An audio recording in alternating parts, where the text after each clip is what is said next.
Welcome to Entrepreneurial Reality with Bash. Every week we'll be speaking to startup and scale-up founders to learn about them, their ambitions for the business, goals and objectives.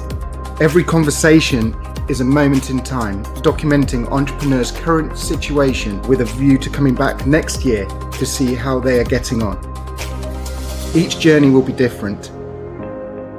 Each innovation could be game-changing. I hope you enjoy.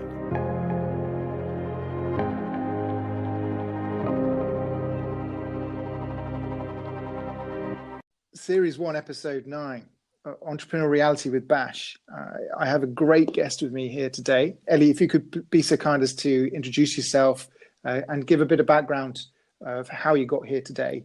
Okay, so my background is an occupational psychologist. So I studied psychology at Swansea University and then a master's in occupational psychology. Before that, I was educated at a state, but female only state school in Wokingham. So I graduated, went travelling for a bit and knew that I really wanted to focus my career on occupational psychology. I was probably a bit weird in that when I was 21, I knew that I wanted to have a career that enabled me to have a young family, hopefully in my 30s, but where I could still go and do a job that paid well and that I could work for myself. And business psychology seemed like a great option. And that's weirdly exactly what happened. So I had a family and I set up my own consulting business after my first child. And before that, I was working in a global sort of HR management consultancy. So that's how my first sort of days of what you would, might call entrepreneurialism started. Mm-hmm. That's really interesting because it's one of the challenges many women face when it comes to making decisions around career and family and time out of the business, out of the corporate world, and then coming back. And some never do.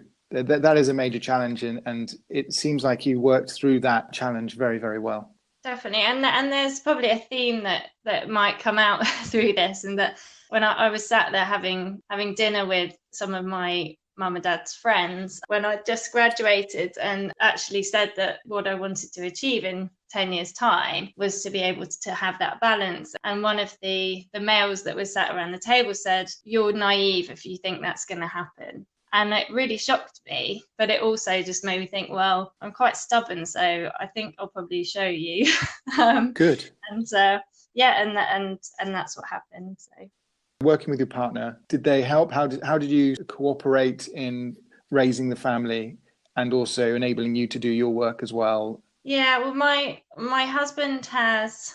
This is also where it gets quite complicated and another sort of rich piece of tapestry in the story, I suppose. So my husband has quite a senior role in an organisation, so he was definitely sort of still the breadwinner. But we also have a blended family, so I look after 5 children as well. So this also brings its own sort of complexities and a lot of juggling. My husband is amazingly supportive of everything that I have done and everything that I do, and on principle he feels like it's important for me to have my own career and own sense of sort of identity around that as well. Mm-hmm. So that's great to hear. And 5 children. Yeah. Wow. Yeah. So with 5 children, how much time did you have to come across the idea of a product, an application such as Fledglink? I think I would say I never stop thinking. So I'm always looking at problems, not in like a cynical way, like black hat way, but just like inefficiencies or things that really annoy me. And I'm always thinking about, how can it be better? Surely it must be better. And I think that just goes on constantly in like almost unconsciously in the back of my mind. That wears away. But yeah, and I probably am trying to sort of make light of what is an extremely sort of complex situation that that we're in, and it requires a lot of juggling and a lot of No, teamwork. that's good. So moving into the on our technology and part. Fledglink itself, looking at the idea, how did you come about it in the first place? Yeah, so I would say it's probably a big pivot from another business that I set up called Demo U. So after I set up my consulting business that I was running for 6 years or so, I set up another one called Demo U, which aims to provide really supportive and immersive assessment center experiences for students from socially disadvantaged and minority backgrounds. And again, that's sort of playing on my strengths of an occupational psychologist and spending most of my career around sort of assessment and talent, design and delivery. The impact of these one-day events were amazing on them. For example, a 45% reduction in anxiety about leaving education and starting work, and feeling prepared to start work. And I thought, amazing results. But I thought, well, this is great for 12 to 15 people at a time. So how can I create something that achieves that same mission, but that's scalable and accessible for a digital generation? At the same time, I was having this hunch about LinkedIn and whether it really meets the needs of young people when they're starting out in work. And I researched and I surveyed young people, and what I found is that like 50% of 16 to 24-year-olds have a LinkedIn profile, but most of them only did because they felt like they should, or their parents told them to, or they were sat down in a lecture and sort of made to do one, but they don't use it. They find it overwhelming. They don't really know what to say about themselves on there and don't know how to use it to find relevant jobs. When I surveyed them, like 97% of them said they would welcome a more professional social network of support that better met their needs. The problem was less so about the professional social network. So it's more what else is going on in the market for this generation when it comes to thinking about careers. We've talked about the problem of being the most socially networked generation, but yet not having an appropriate professional network to engage in. Throughout my research, I identified a number of other sort of interwoven problems that Fledglink is actively trying to address. So they fall into sort of individual, societal and organisational. From an individual perspective, young people just don't get the support that they need to help them make informed decisions about their careers. They feel really confused and overwhelmed about sort of leaving education and starting their career. And there's a really big hurdle around self-confidence and self-belief for a lot of people. And I spoke to one girl at a Russell Group University, and I asked her what she felt might hold her back from getting a job when she leaves. And she told me being poor, Black and female. And it really stuck with me. And linked to that then, so access to opportunities are just not equal in our society. So those from more disadvantaged backgrounds often don't have the real social networks of support to help them find opportunities and work experience. And internship and graduate roles are more mostly filled by the more privileged. And just the other day, research was published from the Institute of Student Employers saying that Britain's leading graduate schemes are still being dominated by privately educated young people. And the final link in the chain is that improving diversity is ranked the top challenge for organisations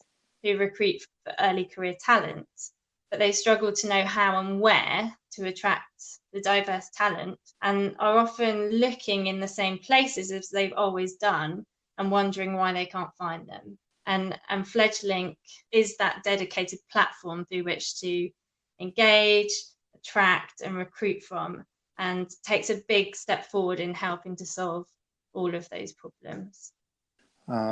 I can remember when I was a child at school, I went through a careers advice questionnaire that was 5 or 6 questions, and the output was office manager. I never thought at that time that I'd be... an accountant. No, not an accountant. Not a It just lawyer or an actor. no, it's quite a broad statement, isn't it? As an office Yeah. manager, it could be anything. So it wasn't very helpful to me in terms of providing advice, recommendation on who I was as an individual and what my interests were.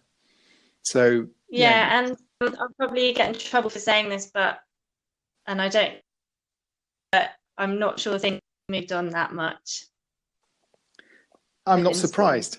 I'm not surprised, to be honest. And there are a number of areas of education that need to be reformed, and that's my own personal opinion. And they need to be more aligned with the technologies and ways of working moving forwards. And there are certain economic challenges that need to be addressed as the aging population lives longer. So there's a bigger, broader need to change to support those infrastructure and economic challenges moving forwards. It's very clear to see once you scratch above the surface. And I think there are individuals, very powerful individuals, very influential people who can are starting to affect change. And this technology that you're creating and then taking to market is part of that. So I'm very, very excited. Looking at the application itself then, a more social way of promoting you as an individual, exposing your talents to prospective employers. How do they get sourced by employers? They create a profile, we collect various information about them, including things that really matter at the start of someone's career, as far as organisations are concerned, anyway, which is around sort of their behaviours, their attributes, their personality, etc. And we can use that to help match them to clients, and therefore, you know, they can find jobs within the app, but then we can also use that to help organisations, you know, match and make contact with the network as well. What sort of challenges did you face in building the application in the first place? The biggest challenge for me personally was that I didn't have that sort of technical network, because I come from a background of occupational psychology and HR. So the strength of my network is in the future clients rather than technology. So I feel like I was maybe scrambling around a bit to even think about how do I even find someone or find a development team, and then how do I even know they're going to be good enough. But I was really fortunate, because actually one of my ex-clients from my consulting days had set up a development consultancy himself, and little did I know that he was sort of tracking what I was doing through LinkedIn, and actually approached me to say, oh, you know, it sounds really interesting, and can we have a chat? So that's how I ended up getting that build done. What sort of funding did you source to build the market viable product? You know, Christmas time, I had to make a decision. You know, do I sort of quit what I'm doing now and not take a salary anymore and really sort of focus on Fledglink, or do I just see it as a really nice idea that I'd probably kick myself for never doing anything about? So I decided to go for it, and I got some startup loan initially to kick off that build, but obviously knew very early on that it wasn't going to be, you know, enough to see me through to a really good MVP that I'd be happy to launch. So then I raised further in the initial round of SCIS funding in July. Great. And now it's all about the acquisition of users. You said the timing is right to get the application out for the new starters and the people coming back to university. So when you've got the engagement with your prospective employers and employees working in unison on your platform Fledglink, how will the data be used? What sort of monetization opportunities are there that you could share with me today? Yeah, there's a revenue model which is around advertising. So there's various places within the app and off the app that we can increase brand awareness and improve engagement and attraction for organisations. Not only organisations who are interested in employing young people, but also educational institutions who are interested in attracting attracting young people to their universities as well, for example. And then the other obvious sort of revenue stream is the sort of job posting and searching of the network. You talked about the tech challenges you faced. Are there any other challenges that you faced in the past 12 months that you can share with us outside of the building of your technology, Fledglink? Yeah, so I mentioned, on paper, this should never have got to where it's got to. And what I would say is 5 things were against me. One is the building a tech-enabled company as a non-techie, which we talked about. One is being a sole founder and it being very hard to raise money, plus the fact that you're delivering sort of 100% of the work or everything other than the development. Mm-hmm. Another is being a female, and it is widely documented that only 1.9% of VC funding went to female-founded businesses last year. Up until I read that, I was really hoping that it was just talk and not really the case, and that you make your own success. But that really struck me, and it was hard for me to raise. Number, where are we? 4 is trying to raise money, on a concept and a prototype without a launched product was also extremely difficult. And number 5, looking after 5 children. So yes. I faced a number of challenges. But again, if someone says to me that something isn't possible, that's sort of like fuel in the fire for me. I love to hear that, because that is exactly how I work in terms of stubbornness, in terms of fuel to fire. Prove people wrong, you overcome these sort of hurdles. And you very clearly have stated many hurdles that as a man, I'm very fortunate that I did not come across and haven't had just yet. So unbelievable, and keep going, I must say. So it is changing. I think the percentage is quite scary of VC funding. There are VC funds, there are seed funds that are focused on female-centric businesses.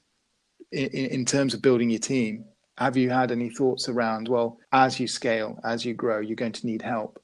Are you looking to outsource some of that activity? Are you looking to bring people into the business that first of all, or how are you going to go about building that team? So I'm fortunate now that I've had the first round of investment, which means I can get a team around me, which is great. I think, and maybe it's the 14 years that I've spent interviewing people, doing sort of 3-hour in-depth interviewing and psychometrics and everything. Maybe some of that has actually percolated through my brain, and I think I'm good at spotting the potential in people, and this is partly why I'm doing this. Is I think you can learn anything as long as you come with certain qualities or certain attributes or values that you have.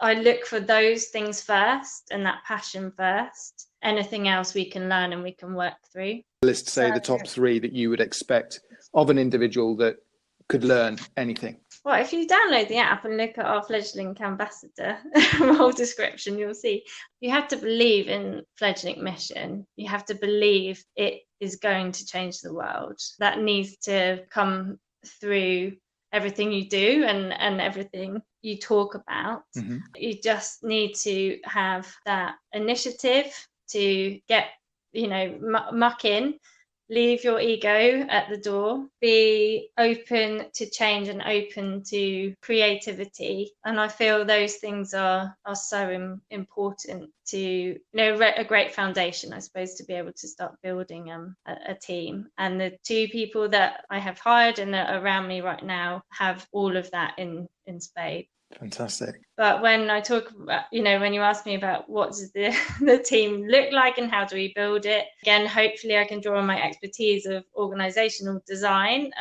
within HR and thinking about from a very operational perspective, what does the structure look like? What do the roles look like? How do we design those roles most effectively? I've helped organizations do that in large corporates, so fingers crossed I can do it for my own. But I think that's definitely an area that I would want support in from, an advisor or an investor to really help me think about what does that look like at scale, and if we have to, if we grow very quickly. That's interesting, because it flows on to my next question, which is about any book you're reading or you could recommend to the listeners in the interest of continual learning and improvement. Yeah, it's a funny one, because I'm not great at reading books, like partly because I'm quite a slow reader, partly because I have, again, 5 children Yes. to look after.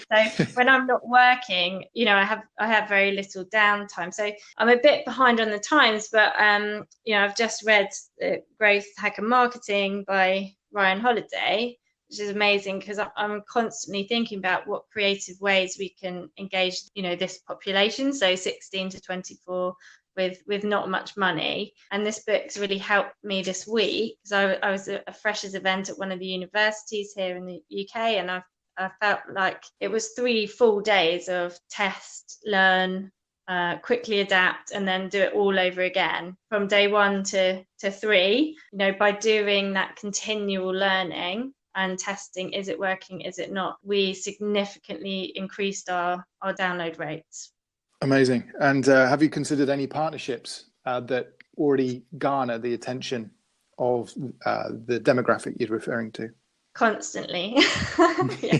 I'm constantly thinking about, where ways in which we can ride off the back of organizations who have already got that captive audience, but also, again, just thinking very creatively around, setting that problem in my mind almost, and looking at every single thing and thinking, could that help us with this market? What are they wearing? What are they doing? What are they watching? How are they interacting with each other? What have they got in their wallets? All of that. What transports do they use? Everything, to think, how can we strike up a partnership with different organizations? Every entrepreneur follows or looks up to, whether that be a family member, whether that be an entrepreneur or sort of business celebrity that's been there, done it, made their fortune. Is there anyone in particular that you're following at the moment? When I think about all of the classic people that someone might say at this point, I look at them and they've done amazing things, but I don't look at them and think, I want to be like you. I have recently met 2 other female founders that I've been inspired by. So they're still really early stage, still a lot to prove. One is Emily Forbes of CNET, and one is Megan Neal of Limitless. So Emily, because she's similar to me in that she's a female sole founder, having successfully built, a tech platform business with 30 staff as a non-techie. So she gives me hope that it's possible. And Megan, because she's shown me that it's possible to build a multi-million-pound business from scratch whilst running a full household as well. And at the moment, they stand out as my inspirations. Fantastic. Thank you. No, that's great. And it's good to hear that you have the self-confidence to say you don't want to be like anybody else, but do draw inspiration from peers. So that's amazing. Well, hopefully self-confidence rather than arrogance. Well, it's a fine line, of course, but it highlights that you are very focused on what you're doing and how you want to drive and build your business. Maybe it's not about self-confidence. It's that when I look at those people, most of them are white males. Yes, we need more female entrepreneurs that are role models, and they need to express their interest in being mentors as well. People like yourself, definitely. More needs to happen. So more female entrepreneurs, more. I'm banging the drum here. I don't think. Thanks. We've covered off quite a bit of ground, actually. Thank you very much. And in terms of time, you've got a lot on your plate. There's no real downtime. But from your self-development, sort of physical exercise, is there any sport, any exercise that you partake in or do? Do you have time? The first thing I do in the morning is I try and we've got a cross trainer at home. I try and just do that in the morning without even thinking about it. Because if I give it a moment's thought, I won't do it because it's really boring. But I know that actually, if I do that first thing, it really sort of sets me up for the day. I think that's quite important. My husband's constantly badgering me about about making sure I find time for me and for for exercise and things as well. Not because he's worried I'm going to get fat. He's worried about me, that it's really important to have that sort of that healthy perspective, helpful sort of mentally. I mean, I love playing golf, which again is a bit unusual. I don't get too much time to play, obviously, at the moment with a young family and everything else going on. But my passion really is around sort of music and traveling, and that's what's driving me quite a lot as well. With through this one, I think sort of longer term, what our collective goals are. It's to have visited 100 countries before we cark it. What a bucket list item. That's brilliant. We're on about 56, so we're not doing too badly. Wow. And so we mentioned passion around music and traveling. What particular music do you listen to pick yourself up, keep you motivated whilst you're working or taking the kids? Well, it's more actually about playing. So really enjoy playing the piano and the guitar and singing as well and things. And that's quite it's just a nice sort of escapism too when I have time. Oh, brilliant. There's a particular question I'm going to ask you and every entrepreneur that hopefully the answer will be different every time, so every year. And so what would you do differently knowing what you know now? Okay, so one answer is that I wouldn't do anything differently, because sort of every decision, every wrong decision, every conversation has led me to this point, and it's a pretty amazing point to have got to by myself, and with an ad hoc amazing branding guy and a team of devs, and I'm still working on it. But if I did the last 12 months again, what it would come down to is the point of sort of asking for help. And I haven't done it because I don't think anyone can do something better than me, because that's definitely not the case. For me, it's about letting people in, and being crystal clear about what you want them to do. So if you were to come across an individual who got a little confused by what Fledglink do and LinkedIn do, what would you say is particularly most different about your technology? I would say it's that dedicated social professional network of support at the very start of your career. Thank you. I think we've covered off all the questions I had for you today. Thank you so much. That's good, because I've got to go and get my kids from school. So one more thing then, for the listeners who are interested in downloading Fledglink, where would they go? Where could they find you? What's the website address if you have one? From all good app stores. So Google Play Store and the Apple Store. If you search Fledglink without an E in the middle, so FLEDGLINK, Fledglink, or you can download it through link at fledglink.com. Fantastic. Ellie, it's been a pleasure speaking to you. Thank you so much for your time, and I look forward to meeting you again in 12 months' time to see how you've progressed. Brilliant. I'm excited. So am I. Bring it on, exactly. Take care. Bye. Bye. So what do you think? We'll have another interesting story to dive into next week. Looking forward to it already. Some questions to you in the meantime. What is your story? What is your reality right now? And what are you working towards? Let me know. So you can connect with me on Twitter. Just type in Bash in the search and you'll find me. So Bash, BASH, easy. On Instagram, it's Bash Reality. So that's Bash_reality. And on LinkedIn, Benjamin Ashmore. Make sure you subscribe, and until next week, cheers.